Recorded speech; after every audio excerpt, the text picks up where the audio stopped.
Good morning everyone, আমি প্রিয়াঙ্কা। আমার চ্যানেলের ছোট্ট একটা পরিবারের আরও একটি নতুন ভ্লগে আপনাদের সবাইকে জানাই স্বাগত। আশা করি আপনারা সকলে ভালো আছেন, সুস্থ আছেন এবং সাবধানে আছেন। আমরাও মোটামুটি ভালোই আছি। আজও সেই সৌন্দর্যে পরিপূর্ণ আকাশকে নিয়ে আপনাদের সামনে হাজির হয়ে গেলাম। সত্যি এক এক দিন আকাশের এক এক রকম সৌন্দর্য, মাধুর্যে পরিপূর্ণ, মায়াযুক্ত আকাশটা যেন মনটাকে ভীষণভাবে নাড়া দিয়ে চলে যায়। তো যাই হোক, আকাশের সৌন্দর্য যে আমি কতটা ভালোবাসি সেটা আপনারা অনেকেই জানেন, যারা আমার চ্যানেলের পুরনো বন্ধু। আর যারা আজকের আমার চ্যানেলে প্রথমবার ভিজিট করছেন তারাও জেনে গেলেন যে আমি প্রাকৃতিক সৌন্দর্যটা কতটা মনে প্রাণে ভালোবাসি। তো ছাদে দাঁড়িয়ে সেই সৌন্দর্যকে নিজের মধ্যে যতটা পেরেছি অনুভূতিটা কি বলবো, একটা হয় না, নিঃশ্বাসটা প্রাণ ভরে নিয়েছি, সেরকম ব্যাপারটা হয়েছে। তারপরে নিচে নেমে আসলাম, কেননা একটার পর একটা কাজ দাঁড়িয়ে রয়েছে আমার জন্য অপেক্ষায়, কখন এসে তাদের সাথে আমি হাত মেলাবো। তো চা খেয়ে স্নান টান সেরে ভাতটা বসিয়ে স্নানে গেছিলাম আজকে। ভাতটা কমপ্লিট হয়ে গেছে, আপনারা দেখতেই পেলেন, কেন ভাতের ডেচকিটা বেসিনে উপর করে দিয়েছি। আর এদিকে আমি এখন বেগুন ভাজা বসিয়ে দিলাম, আর এপাশে পুঁটি মাছ ভাজা বসিয়ে দিয়েছি। প্রথমে কিছুটা মাছ মূলো দিয়ে ঝাল করে নেব, আর বাকিটা ভেবেছিলাম পরে আমাদের জন্য টমেটো ধনেপাতা দিয়ে করব, কিন্তু সেটা আর করে হয়ে ওঠার হয়নি। তো যাই হোক, আজকেও কিছু কমেন্ট বলি, চলুন। আমি পিকু চ্যানেলের পিকু দিদিভাই প্রত্যেক দিন আমার চ্যানেলের ভিডিও দেখে নিয়ম করে, আর প্রতিদিন সুন্দর সুন্দর কমেন্ট করে। আমার রান্নাটা সুন্দর, ফুল গাছগুলি খুব সুন্দর ছাদের। সত্যি ফুল গাছ না আমি ভীষণ ভালোবাসি। থ্যাংক ইউ পিকু দিদিভাই, এইরকম সুন্দর সুন্দর কমেন্ট করার জন্য আর আমার পাশে থাকার জন্য। আরও জয়িতার চ্যানেলের জয়িতা দিদিভাইও আমাকে বেশ সুন্দর কমেন্ট করেছিলেন, তবে বেশ কয়েকদিন আগে সেই কমেন্টটা, কিন্তু তাও বেশ ভালো লাগলো আমার ভিডিও, এই কমেন্ট করেছিলেন উনি। আর থ্যাংক ইউ জয়িতা দিদিভাই আমার পাশে থাকার জন্য। অনেক চ্যানেল আছে, এই মুহূর্তে আমার নামটা ঠিকঠাক মনে পড়ছে না, কিন্তু প্রত্যেককে জানাই অসংখ্য ধন্যবাদ আমাকে এত সুন্দর সুন্দর কমেন্ট করার জন্য আর আমার পাশে থাকার জন্য। তো চলুন রান্নায় ফিরে আসা যাক। বেগুন ভাজা এক ক্ষেপ হয়ে গেছিল, আবার পরের ক্ষেপটাও কমপ্লিট হয়ে গেল। এরপরে মূলোটা তো আমি মজতে দিয়ে দিয়েছি, আপনারা দেখেই নিলেন। মূলোটা মজছে এই কড়াইতে, আর এই পাশের কড়াইতে আমি বসিয়ে দিলাম মূলো শাক ভাজাটা, রসুন আর মুসুর ডাল ফোড়ন দিয়ে। প্রথমে শুকনো লঙ্কাগুলি ভেজে তুলে রেখেছিলাম, শাক ভাজাটা বসিয়ে দিয়ে এই পাশের মূলোর তরকারিটাও বসিয়ে দেবো। আসলে আজকের ঘুম থেকে উঠতে একটু দেরি হয়ে গেছিলো, যার কারণে রান্নাটা ঝপাঝপ করে দুটো কড়াইতে সেরে ফেললাম। আপনাদের দাদাভাই অফিস যাবে আজকে শনিবার, যদিও আপনারা জানেন যে আপনাদের দাদাভাই একটু দেরিতেই অফিস যায়, কিন্তু শীতের বেলা তো, আর যত দেরিতে বাড়ির থেকে বেরোবে তত ফিরতে রাত হবে। আর রাত্রিবেলা আমাদের এই দিকটাতে ঠান্ডাটা বেশ কনকনেই আছে, কেন বাড়ির সামনে যেহেতু বিশাল বড় একটা ঝিল, সেই কারণে আমাদের বাড়ির এই দিকটাতে ঠান্ডাটা বেশ ভালো লাগে। সন্ধ্যার পর যেন ঘর থেকে বাইরে বেরোতে গেলেও যাওয়া যায় না, এতটাই কনকনে ঠান্ডা পড়ে গেছে রাত্রিবেলা। আর অত রাত্রে যখন ফেরে তখন সত্যিই ভীষণই ঠান্ডায় কষ্ট হয়, সেই কারণে একটু তাড়াতাড়ি আজকের বেরিয়ে গেছে। তারই জন্য ঝপাঝপ করে দুটো কড়াইতে রান্নাটা কমপ্লিট করে দিলাম। এদিকে মূলো শাকটা বসিয়ে দিয়েছি।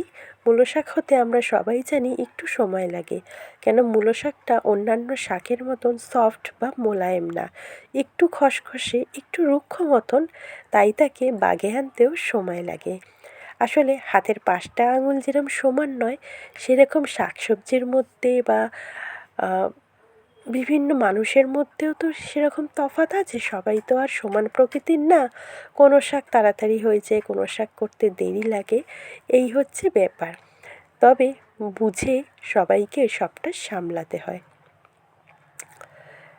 একদিকে মূলো শাকটা আমি মজতে দিলাম আর এপাশে মূলোটা বসিয়ে দিলাম।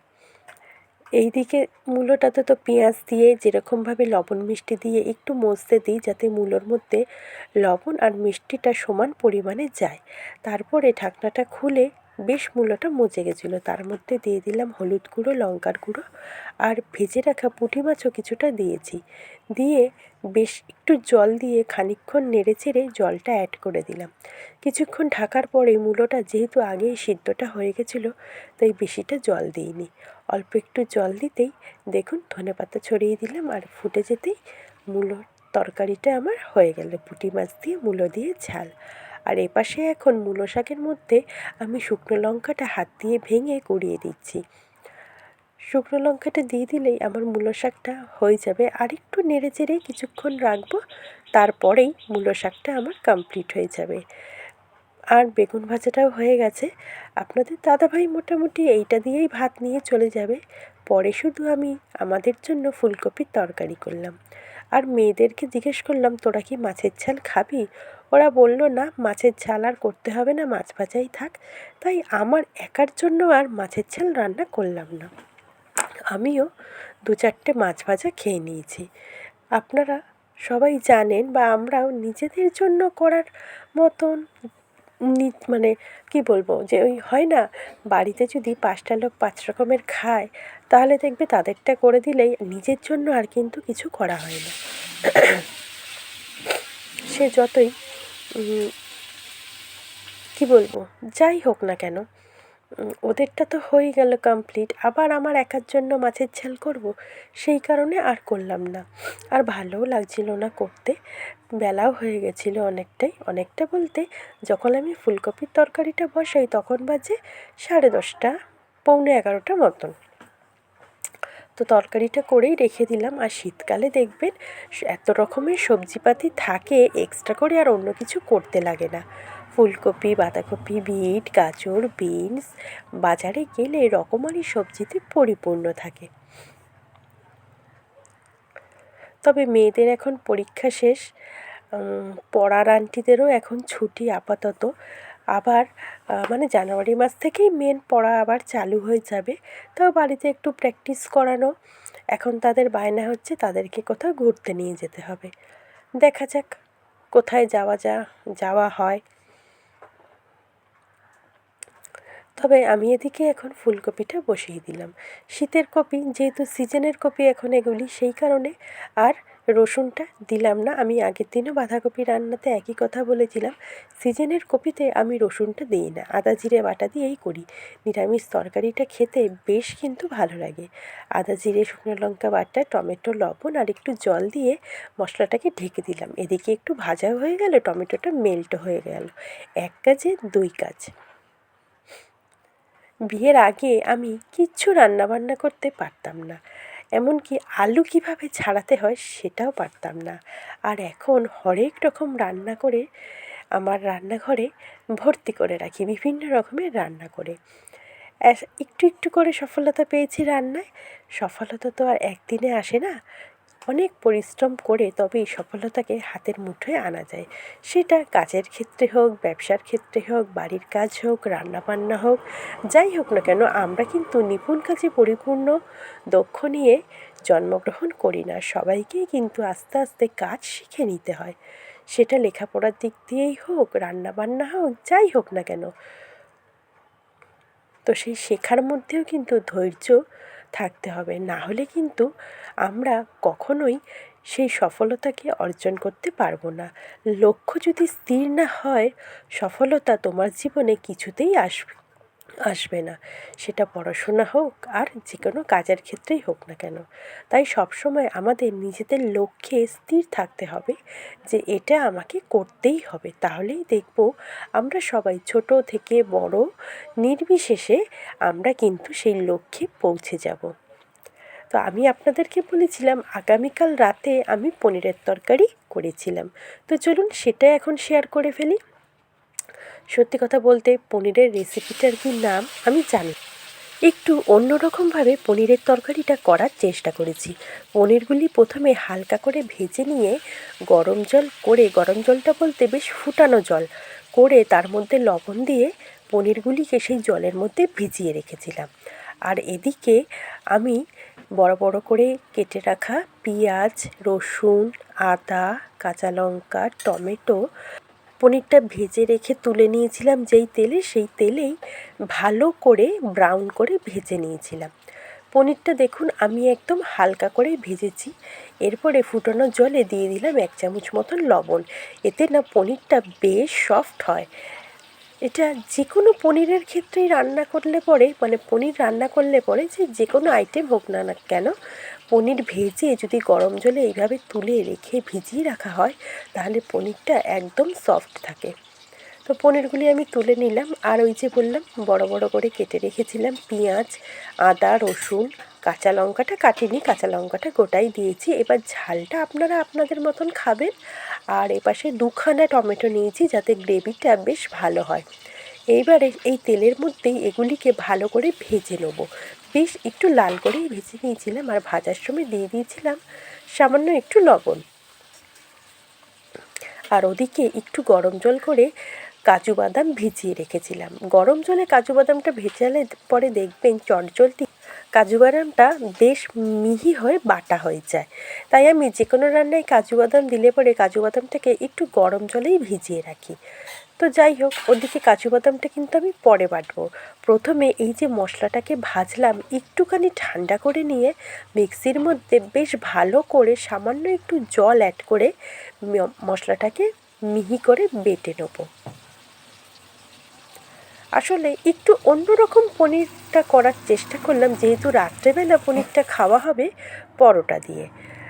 তো দেখুন আমি এখন ওই মশলাটা বেটে নিয়েছি। আর এদিকে রান্নাটা করব পুরোটাই বাটারের ওপরে, কোনো রকম তেল কিন্তু আমি এখানে অ্যাড করিনি। একটু বেশি পরিমাণে বাটার দিলাম, দিয়ে গোটা গরম মশলা আর কাসুরি মেথি ফোড়ন দেবো। বাটারটা 2-3 সেকেন্ড রাখলেই একদম মেল্ট হয়ে গেল। এরপরে আমি এই গোটা গরম মশলাটা মানে দারচিনি, এলাচ, লবঙ্গ আর ওই যে কাসুরি মেথি একটু ফোড়নে দিলাম। দেওয়ার পরে মিক্সিতে বেটে রাখা মশলাটা দিয়ে দেবো। তারপরে কাজু বাদামটাকে ভালো করে বেটে নেব। আসলে পনির রান্না আপনাদের দাদাভাই না বেশ ভালো বানায়। আমি নর্মাল যে আমাদের ভাত দিয়ে খাওয়ার পনিরের তরকারি হয়, আমি আবার ওই তরকারিটা একটু ভালো বানাতে পারি। তবে কালকের তরকারিটা যে সত্যি এতটা ভালো হয়ে যাবে আমি নিজেও বুঝতে পারিনি। এইবারে মশলাটাকে বেশ ভালো করে ভেজে নিলাম। মশলার থেকে তেল ছেড়ে আসার পরে আমি এখন দিয়ে দিলাম কাজু বাদাম বাটাটা। যেহেতু একটু জল দিয়ে বেটেছি তাই বাটাটাও বেশ মিহি পেস্ট হয়েছে, একদম ক্রিমের মতন। এবার কাজু বাদাম দিয়ে যে কোনো রান্নায় কিন্তু চটজলদি জল অ্যাড করে দেবেন না।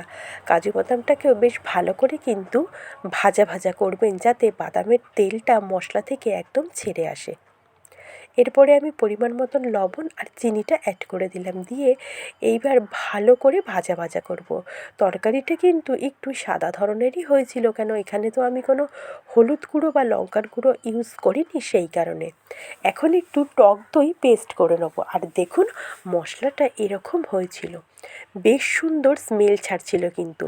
এখন টক দইটা দিয়ে দিলাম। এরপরে মিক্সির বাটিটা ধুয়ে জলটা অ্যাড করব। টক দইটা দিয়েও বেশ কিন্তু আমি অনেকটাই কষিয়ে নিয়েছি। এখন পনির থেকে জলটা ছড়িয়ে এই পনিরগুলি অ্যাড করে দেবো, দিয়ে তারপরে ফাইনালি গরম জল দিয়েছিলাম পনিরের তরকারিতে। আর বেশিক্ষণ হয়নি, কেননা মানে বেশিক্ষণ রান্না করতে হয়নি, যেহেতু সব মশলা আগের থেকে একবার কুক হওয়াই ছিল, সেই কারণে পনিরটা দিয়ে বেশিক্ষণ নাড়াতে চাড়াতে হয়নি। অল্প একটুখানি নাড়িয়ে চাড়িয়ে নিয়ে আর আমি গরম জলটা অ্যাড করে দিলাম। আপনারা দেখেই নিলেন আমি পনির দিয়ে কিন্তু বেশিক্ষণ নাড়ালাম না, এই কারণেই পনিরটা বেশ সফট হয়ে গেছিলো। আর বেশি নাড়ালে পরে খুন্তির আগায় লেগে পনিরগুলি ভেঙে যেতে পারে, সেই কারণে পরিমাণ মতন জলটা দিয়ে দিলাম। এরপর কিছুক্ষণ ফুটে গেলেই ওপর থেকে গরম গরম বাটার দিয়ে দেবো, দিয়ে ঢাকনা চাপা দিয়ে রেখে দেবো। তো দেখুন পনিরের তরকারিটা আমার হয়ে গেছে। তারপরে খাবার সময় গরম গরম পরোটা ভেজে আমরা খেয়ে নিয়েছিলাম। বেশ গ্যাসটা অফ করে নিয়ে একটু বাটারটা দেখবেন যে কোনো তরকারিতে মাঝখানে দিয়ে রাখলে বেশ সুন্দর বাটারটা মেল্ট হয়ে মাঝখানটা দেখতে কিন্তু বেশ ভালো লাগে। তো চলুন আজকের মতন ভিডিওটা এখানেই রাখলাম, আশা করি ভালো লাগবে। আর ভালো লাগলে অবশ্যই চ্যানেলটা সাবস্ক্রাইব করে আমার পাশে থাকবেন, আর বেশি বেশি লাইক শেয়ার কমেন্ট করতে হবে। ভিডিওটা দেখার জন্য thank you so much. Tata, ভালো থাকবেন।